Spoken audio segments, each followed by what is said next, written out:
شركة دلتا مصر لماكينات وخامات التعبئة والتغليف الحديث. شركة بتقدم لكم النهاردة ماكينة تعبئة عصير بطعم الفراولة موديل 505. الماكينة عندي بتشتغل على كهرباء المنزل عادية 220 فولت. الماكينة عندي بتعبيلي من 1 جرام إلى 40 جرام. ماكينة بتعبيلي جميع أنواع السوائل التقيلة والخفيفة زي الكاتشب، المايونيز، العسل، الطحينة، الجل، الشاور جل، الكريم، الزيوت، البرفانات، الخل، العصائر. ماكينة بتعبيلي من 40 كيس إلى 60 كيس في الدقيقة الواحدة. مكنة سهلة وبسيطة، عامل واحد يقدر يشتغل يقف على الماكينة ويشغلها.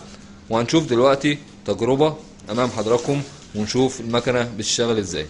طبعا بدوس على زرار التشغيل وبفتح اليد بتاعة المنتج.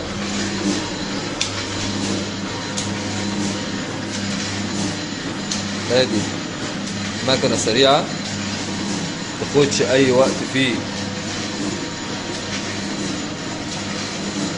تعبئة.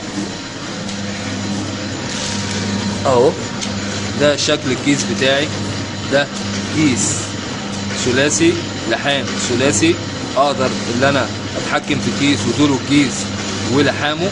ده لحام ثلاثي. كمان في لحام رباعي.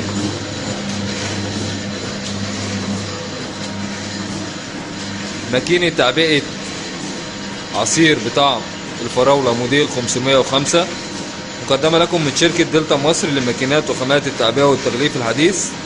شرح كريم مجلي، فني كهربائي ميكانيك، باب الشعرية.